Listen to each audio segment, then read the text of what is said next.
Lost Spring Summary Part 2. I want to drive a car. The writer met a boy named Mukesh who aspired to become a motor mechanic. Do you know anything about cars? She asked. I will learn to drive a car, he answers, looking straight into her eyes. Mukesh's family was involved in the profession of glass bangle making.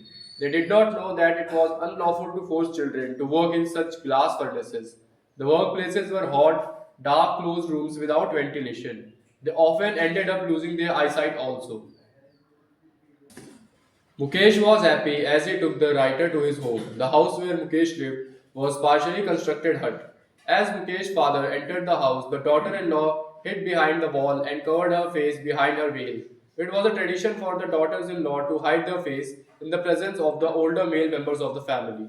Mukesh's grandmother said that her son was destined to make bangles as it had been their family profession. She had seen her husband become blind due to the dust from polishing the glass bangles. She said that their family had got this art of bangle making from God and so they had to carry on the tradition.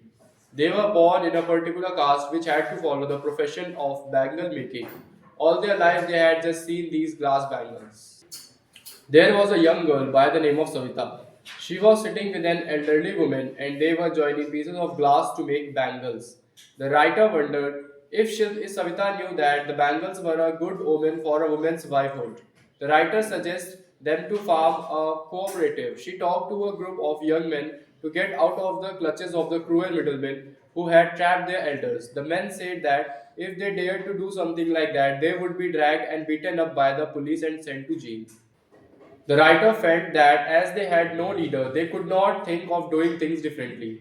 The writer envisioned that there were two separate worlds. One was of such families who were struck in poverty and the pressure of doing the traditional profession according to the caste in which they were born.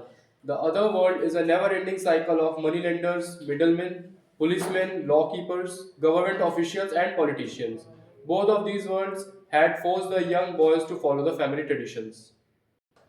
Mukesh repeated that he would be a motor mechanic. He wanted to go to a garage and learn the job. The writer asked that as the garage was at a distance from his home, Mukesh insisted that he would walk up to it. The author asked him if he dreamt of flying planes, as not many planes flew over Firozabad and he had only seen cars moving around in Firozabad. His dreams were restricted up to them.